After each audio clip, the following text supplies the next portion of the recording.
So, Kadosh, we are continuing with Daf Mem Amud Aleph, and it says like this: V'imi klalamai. So then, what would be the general rule where he's coming and he's asking, right? This is Rav Yosef is coming asking Rabbi Bar Chana that what did Rabbi Yochanan actually come and say when he came and he said that the halacha is going to be like Rabbi Yehuda? Why?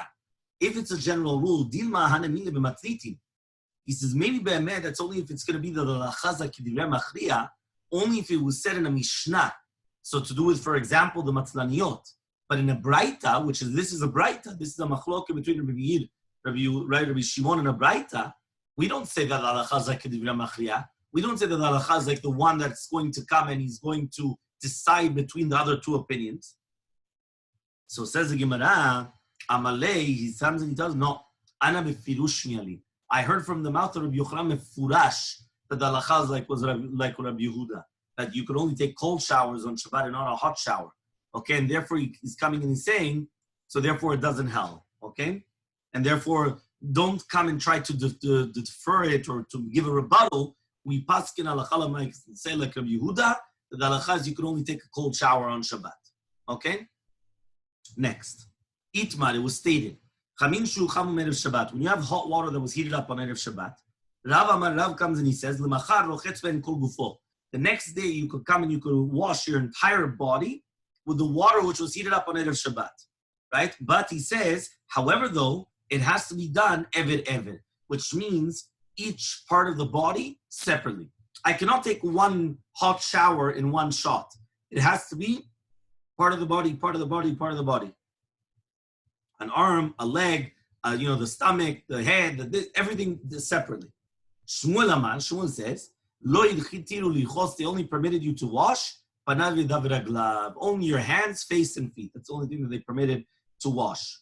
Okay, now again, remember, we're talking about the water that was heated up from Erev Shabbat, not on Shabbat, from Erev Shabbat. Okay? So now the Gemara asks, Meitvei, so now we're going to ask the following question. Chamin shu chamum Erev Shabbat. What happens when you have chamin that was heated up from Erev Shabbat? So the next day you're allowed to wash your face, feet, and legs. Okay? But not your entire body. So there's a tiyuf to the Rav. There's a question against Rav. Rav just came and he told you could wash your entire body. Obviously the answer is going to be very simple because Rav said it's only permitted the entire body, eved. But here what we're trying to ask is that how can you tell me the entire body? It's incorrect. So the Gemara answers, Rav is going to tell you, no. Right? You're right. You're not allowed to wash your entire body at once. But eved, you're allowed to. You're allowed to wash your hands and then your feet and then your face and then you this and then you continue going. So it says the Gemara, it says there befurash only panav yadav raglav. So he answers ke'en panav yadav raglav, like your face, hands, and feet. Which means just like your hands, face, and feet. That means one by one. And that's okay. Tashema. Okay, so now we're going to come and we're going to bring another braita in order to understand what we're talking about. And it says as follows. Okay? So they didn't permit for you to wash your chamin with chamin that was heated up on Erev Shabbat, only panav yadav raglav, which means only your hands, face, and feet. So here also this is a braita against Rav. Because again, here it says only your hands, face, and feet. So he's going to answer the same thing. Hachanami, so to hear ke'en panav yadav raglav means like your hands, face, and feet. Which means as long as you're doing it eved, little by little, it's going to be permitted. The Tana Kavatei Shmuel, we learned to write a mefurash like Shmuel. Chamin shu chamu erev Shabbat lemachar ochetz b'hem panav raglav, but lo kol gufo eved. So here it's saying mefurash, not like Rav, as it says lo kol gufo eved. Ve'en tzarich lomar bechamin shu chamu yom tov, and you don't have to say that it's going to be a sur with water which was heated up in Yom Tov. So this is mefurash against Rav. So it says the Gemara, Rav matina l'shmata de Rav ba'ilishna. It says no. This braita was not really against Rav. Why? It was actually supposed to be quoted a little bit differently. It says, Chamin shu chamum erev Shabbat. Right? If there was hot water that was heated up from erev Shabbat, lemachar on Shabbat, Amar Rav says, Rochetz ben kol gufo u'meshayer ever echad. You leave one part of the body that you didn't take a shower with. Meaning you could take a shower with the entire body. It has to be eved, limb by limb, but you leave one limb that you didn't wash. And that limb that you didn't wash, that permitted all the rest of your body. Okay, so says the Gemara, Eitvei kol hani tiyufta. Yeah, but 1 second, you have all the brighto that we just mentioned above, right? That we had all the questions against Rav. So says the Gemara, tiyufta, it's true. It's a good question against Rav in such a case. Okay? So now the Gemara is going to say, so then what did Rabba Paskin to do with taking hot showers on Shabbat? So Amalei Rav Yosef Labaye, says Rav Yosef to Abaye, Rabba mi kavid kishmat de Rav. Did Rabba do like Rav or not? So Amalei, he told him, Lo yadana, I don't know. So Mighty Baile, what was the question? Shita Dulavi, for sure he didn't. Why? That because he had questions against him. If he had questions against Rav, if you have questions against somebody, so why are you going to be posek like them? So says the Gemara, it could be lo shmialem. Maybe Be'emet he didn't hear about all these questions against Rav, and that's why he had the question whether Be'emet did Rabba do like Rav or not do like Rav. So he says 1 second, lo shmialem. So if he didn't hear any questions against him, but Dayavi for sure he did like Rav. Why? The Amar Abaye says, Kol mine demor avid Rav. That we always, Rabba always paskin like Rav. Remember when there's a machloket Rav and Shmuel, the lacha is like Rav and Isurim, and like Shmuel and Mamonot, in Dayaneh. Shmuel was an expert Dayan. However, though, except for three different exceptions. Bar Meharitlat, except for these three, right? Which is David Kishmuel, which is Matlim Begel Beged. You're allowed to take off tzitzit from one clothing to another clothing, or you're allowed to light the candle Chanukah from one Chanukiah to another Chanukiah. And the halakha is like Rabbi Shimon and Greira, which means that we pass like Rabbi Shimon, that you're allowed to drag something on the floor as long as it's not going to make a furrow, and it's going to be permitted. So it comes out that we do pass like Rav always. So if he didn't hear any questions against Rav, obviously he did like Rav, so it should be permitted to wash yourself on Shabbat, right? Ever means limb by limb. So answers the Gemara, no. Kechumre de Rav Avi. He only did like the chumrot of Rav, except for these three halachot, but like the kulot of Rav, he never used to do. Okay? Why? Because it says over here, this is a kula, so this is a leniency. So because of that, he wouldn't actually do this leniency of Rav and take a shower with hot water on Shabbat. Okay? Fine. So now we're going to speak about the Gezerah of Merchatzaot. This is a very important Gemara, because this is going to teach you why did the rabbis prohibit taking a hot shower on Shabbat, even if it was that the water was heated up permissibly yesterday, right? Meaning Erev Shabbat. So says the Gemara, Tanu Rabbanan, we learned in the Braita, Merchatz, when we're talking about a bathhouse, Shepakeku nekavav Erev Shabbat, they closed it on Erev Shabbat, okay? Lemotzei Shabbat, or Motzei Shabbat, lochetz bo miyad. You're allowed on Motzei Shabbat to take a shower immediately, okay? Pakeku nekavav Erev Yom Tov, if they closed it off on an Erev Yom Tov, Lemachar, on Yom Tov itself, nichnasu mezia. You're allowed to come in to be mezia, which means you could like use it like a hammam. I like to sweat. V'yotzeu mishtatev b'bayit hachitzon, and you could come out and you could wash yourself, rinse yourself out in bayit hachitzon, but not in the inner one. Amar Rav Yehuda says, Maaseh b'mechas shebnei Brak was a story in a bathhouse of Bnei Brak. Shepakeku nekava merev Yom Tov, that they went and they closed the holes on Erev Yom Tov. Lemachar nichnasu lezav Nazarei Rekiva. So Rabbi Zav and Azariah and Rabbi Kiva came in on Yom Tov. Veziu, and they started sweating, right? And they went outside and they rinsed themselves off in the Bet HaChitzon. But the Bet HaChitzon, right, was covered with nisarim, with different pieces of wood. Okay, and therefore they weren't going to suspect that it was going to be heated with the heat of the Bet HaMerchatz. When this came in front of the rabbis, they said, right? It says over here it's still permitted to take a shower in the Bet HaChitzon. But once it became a lot of people that were doing averot, so then they prohibited even sweating in the Bet HaMerchatz.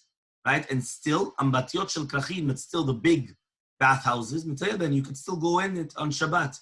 Right? Not to sweat, but just to walk around. There's no problem. So what exactly was Ovrei Avera? What does that mean? What happened exactly that they started doing Averot? So it says the Gemara, Damar Shimon ben Pazi, Amar Mishua ben Levi, Mishum bar Kapara. Says Shimon ben Pazi, Nimar Mishua ben Levi, Nimar bar Kapara. But Chila at the beginning, they used to wash themselves with water, which was heated up on Erev Shabbat. But then the people used to come, and they used to start heating up water on Shabbat itself. And then they used to say, yeah, it was already from Erev Shabbat. It was already heated up. But they used to come and they started heating up water on Shabbat itself. So because of that, they prohibited taking hot water baths, but that means even if it was heated up on Erev Shabbat, because of the decree that there were a lot of people doing it on Shabbat, and then they were saying, yeah, it was done Erev Shabbat, but they permitted the ze'ah, which means they permitted the chamam, which means to sweat, the sauna. And they were still washing themselves in hot water. And they used to say, no. They used to come out of the bathhouse. You used to see them all wet. Well, what did you do? No, I only went in just to sweat. Or sweat, he's soaked. But it could be also sweat, right? You don't know if it was sweat or he actually took a shower. So because of that, right, once they did that, Asula and Etaziyah, they also prohibited the sauna as well. But they only permitted Chamet Tveria, the hot waters of Tveria. Right? So then people were coming, taking showers and regular showers, and then saying, we went to Chamet Tveria. So they prohibited Chamet Tveria, and they only permitted the cold water. Right? So they saw that it was impossible. So then again, they went back and they permitted Chamet Tveria, but the ze'ah, okay, they left it in its place, which means the sweating, they left it in its place, which means that they saw that it was impossible to keep it that way. So they permitted the Chamet Tveria, but they kept the sauna prohibited on the Shabbat. Okay? So basically what happens is that the entire reason why the rabbis came and they prohibited all these things was all because people were doing it b'isur. Okay, people were coming and doing it in a prohibited way, and then they were coming and they were saying as if to say that we were doing it permissibly. Okay? Fine. Amar Rava says, Hayman de'avad de'avara de'rabbanan, shari lemikre le'avaryana. If somebody transgresses an isur de'rabbanan, we're on the bottom of Daf Mem Amud Aleph, at the bottom. Okay, if somebody's going to transgress an isur de'rabbanan, it's permitted to call him an avaryan. You know, on Kippur, we come and we say, palel ima avaryanin, whatever you want to call it exactly, right? With avaryan. What's an avaryan? Somebody that goes against the rabbis. Meaning, we're not talking about somebody that's all the doraitas. No. Somebody that goes against the rabbi's decrees, he's called an avaryan. You're allowed to call him an avaryan, transgressor. Right? That's what you're allowed to call him. Very powerful. Keman, who does this call? And so on Kippur, you are avaryanin? No, on Kippur by Kal Nidre, we come and we say, Bishiva shel mana b'shuvah, anu matirim nitpalel im avaryanin, Kal Nidre, right? So that's anu nitpalel im avaryanim is because usually we need the avaryanim there because it's written that any ta'anit that we don't have Poshei Yisrael there, it's not considered a ta'anit. However, though, what is an avaryan? So we would have thought that an avaryan is, these people that are Mechalel Shabbat, Mechalel Yom Tov, they only come on Kippur, Yom Kippur Jews. No. Here it says even a person that's only, he's Shomer Shabbat, he's Shomer Yom Tov, he comes every day to the synagogue, but he just doesn't follow all the rabbinical decrees. He's an avaryan. Got it. You have to go to the extreme that an avaryan is somebody completely not affiliated. Even a person like this is called an avaryan. He goes against rabbinical decrees. Right. Okay? So, Keman, who does this go like exactly? Right? So it says, Daf Mem Amud Bet, Ki Hai Tana, like this Tana. Okay, was the Tana of the Braita that he said that anybody that went against, wow, it's the actual Braita. Because the Braita said, Misherabu Ovrei Avera. Right? Once they started doing this, the Ovrei Avera started coming and they started doing Averot. So he says, what does that mean, Ovrei Avera? Meaning that they started going against the decree of taking water and taking showers in hot water on Shabbat. That was the rabbinical decree. And it says in Shirabu Ovrei Avera, once they were doing Ovrei Avera, so therefore that's why it was called, so you see from here that they're called an avaryan. Ovrei Avera is, avaryan means that they transgress, like Ovrei Avera. So those are called avaryanim. That's a proof that they're called avaryanim. Okay? Okay, fine, let's continue. So this is basically whoever over al divrei chachamim. Exactly. So somebody that's over al divrei chachamim is called an avaryan. Okay? Fine. Says the Gemara, Ambatiot shel krachim. We're talking about the bathhouses of the big cities. Metayel b'hem v'eno choshesh. You're allowed to do metayel. Remember, the bathhouses, and also it all depends. The bathhouses were split up into different areas. So in one area, people were clothed. It was only in the inner chambers that people were without clothing. So therefore, but the outer areas was beautiful.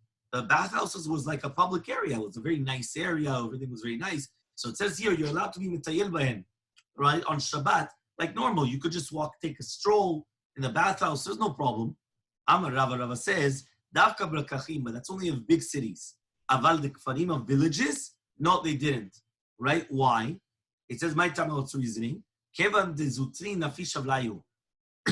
Because since the bathhouse is so small, there's a lot of hevel, there's a lot of steam all around, which means the ones in the big cities, they're so big, you could be in the outer rooms, being metayel, strolling around, and nothing's going to happen. But in the small cities, in the villages, since the bathhouses are so small, in the outer rooms, you also have a lot of heat. So therefore, it's going to become prohibited as well. Okay? Tanu Rabbanan, we learned in the Braita. Mitchamem adam keneged hamedura v'yotzei mishtev v'tzonen. So it says you're allowed to come up, okay, in keneged hamedura, okay, and then you could wash yourself out in cold water. Okay, so it says, Itchamem keneged hamedura, right? And then it says, but you're not allowed to do the opposite. You're not allowed to come, right? You're not allowed to come and to wash yourself in cold water and then come and heat yourself up, keneged hamedura. But then you're heating up the water. Okay, in a few minutes, they're going to start the second shachrit. I apologize. Okay? 1 second. Let me just tell the other person also.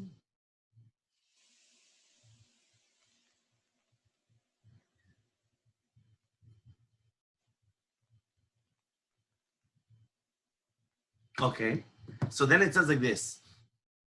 So one more time, a person is allowed to heat himself up in the fire, and then what he's allowed to do is that he's allowed to come and to wash himself with cold water. But the other way around, he cannot. He cannot wash himself in cold water up right in the what's it called in the fire. Tanu Rabbanan, we also learned in the Braita, Mecham Adam alumtit. A person could heat up a magevet, a towel. So you could heat up a towel, right, in the heat, and then put it on your stomach on Shabbat in order to alleviate the pain. And there's no isur. However, though, you cannot bring a kumkum of hot water and put it on your b'mayim on the Shabbat. Because then what happens is maybe the water will come out and wash you. Right? So this is, the hot water, how do you call those things? The hot water, that they used to put the hot water inside and then put it on the stomachs. They do it until today also, the hot water, the tube. Bouillotte en français, in French. Okay, so bouillotte. So that you're not allowed to do, he says, afilu b'chol asur. You're not allowed to do that even during the weekday. He says, why not during the weekday? He says, because of the sakana, because if you're going to put it with hot water and it could open up, it could burn you. So because of and they actually write it down there. If you look it up, it says there, don't hot water because it could actually burn. So be very careful. Tanu Rabbanan,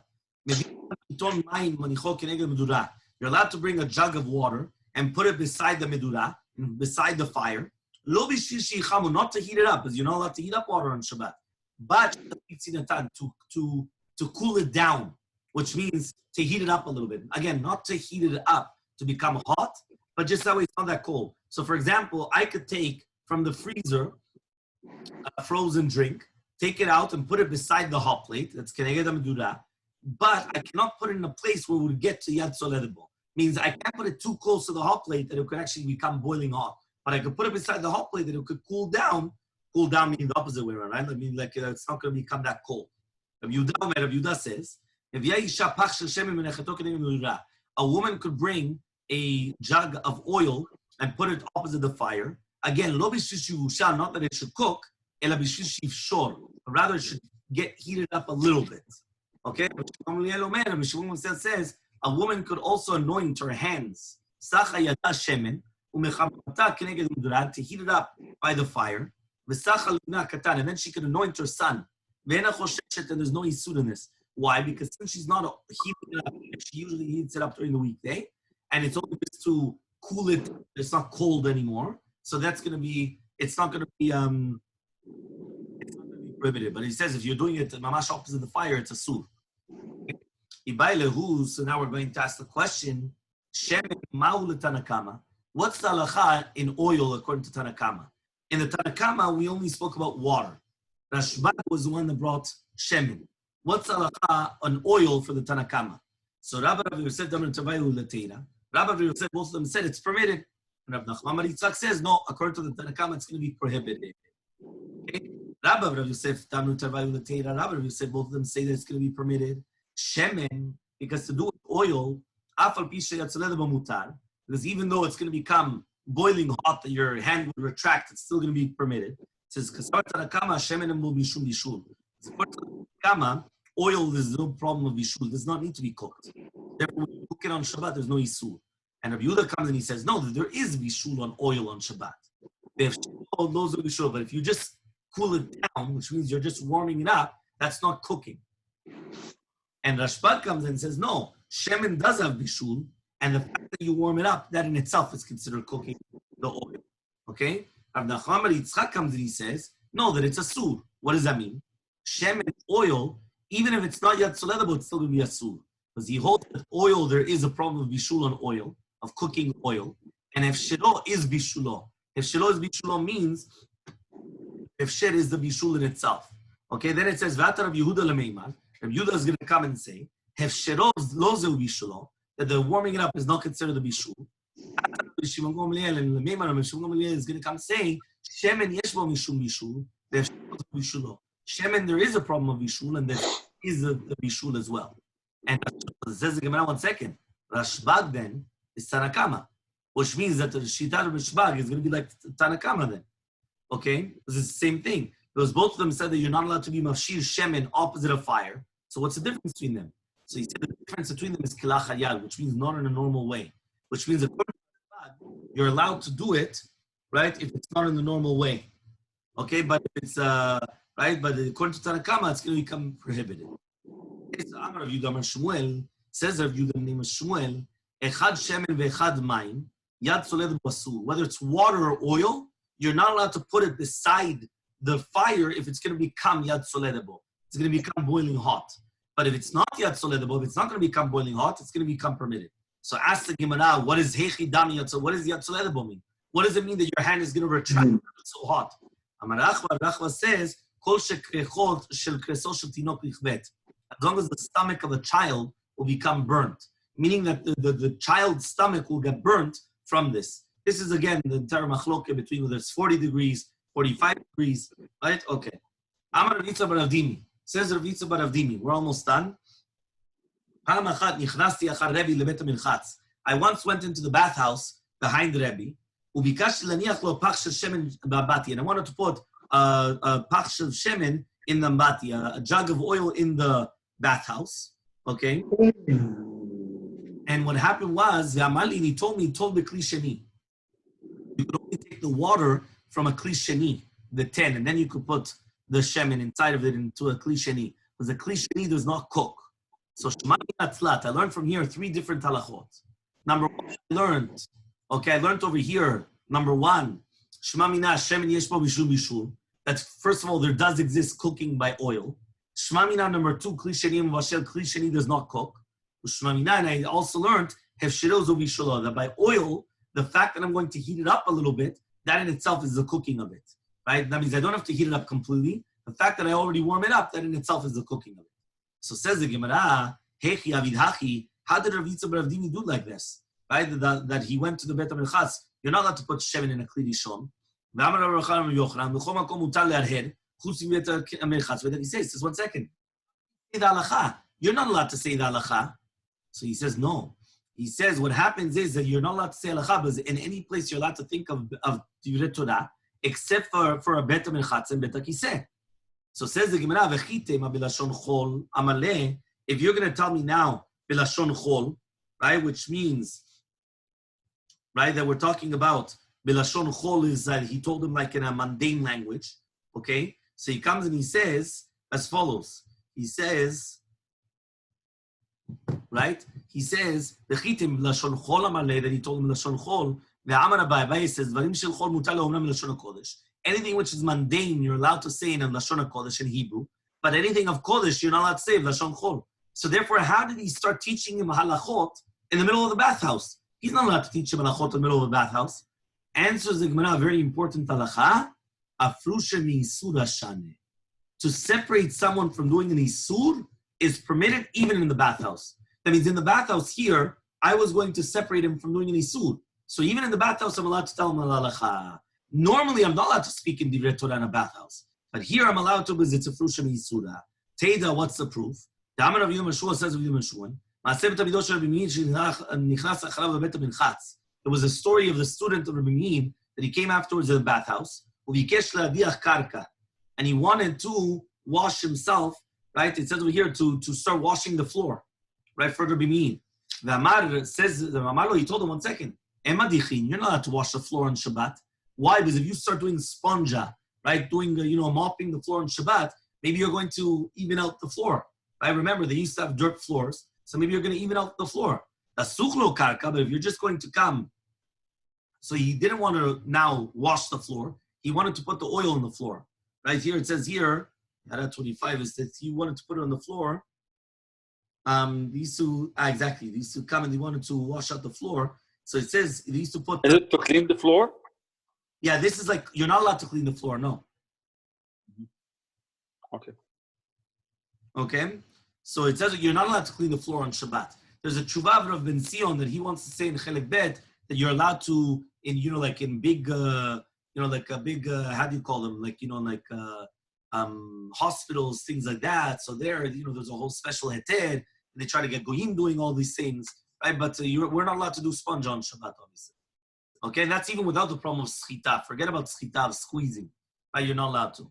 Okay, so now says the Gemara, right? He says, so he wanted to be lasucho kaka. Amar lo, he told him in Sachin. Almas, you see from here, frushim isur shana, that you're allowed to come and you're allowed to separate from the isur.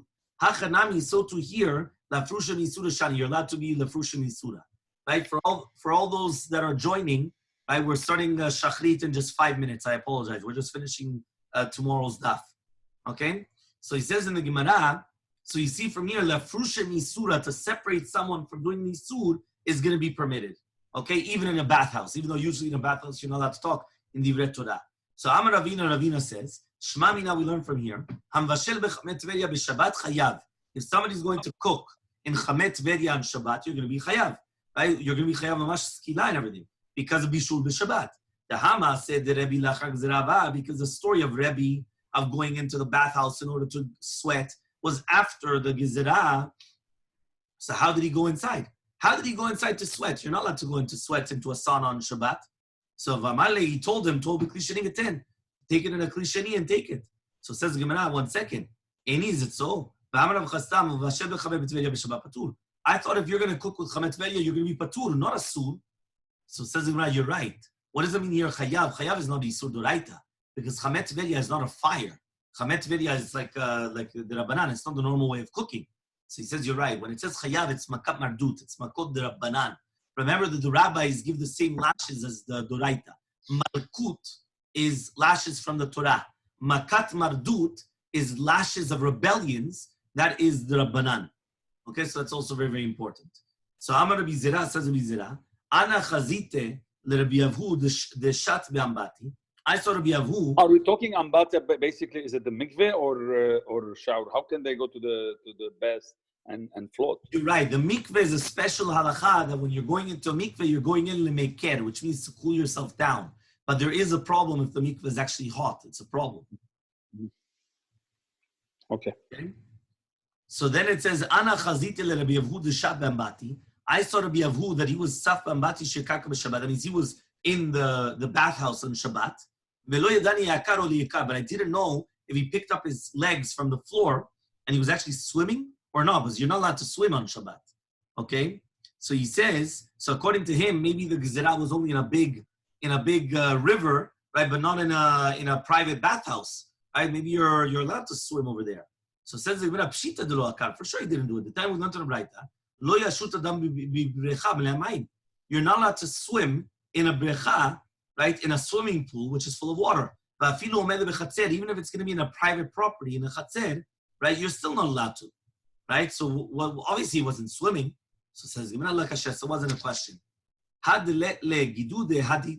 all depends whether it had a rim or not. The one that prohibits you to swim is that if it doesn't have the rim around the swimming pool. So then it's like a river. Okay? So therefore, in such a case, it's going to be a sul. But if it did have a rim around it, the majority of swimming pools nowadays, they do have like a rim around it. So then it's considered like, it's not like the nahar, it's not like the river, and therefore it's going to be permitted for you to come and to actually swim inside of this. Again, there's technical problems also swimming in a swimming pool, whether it's schita and other things as well, and that's why there's much more problems. But again, this is halacha mitzvah, the swimming part. But the swimming part, there's no swimming in it. Okay, with this we finished Daf Mem Amud Aleph. Hazak Baruch. Thank you very much.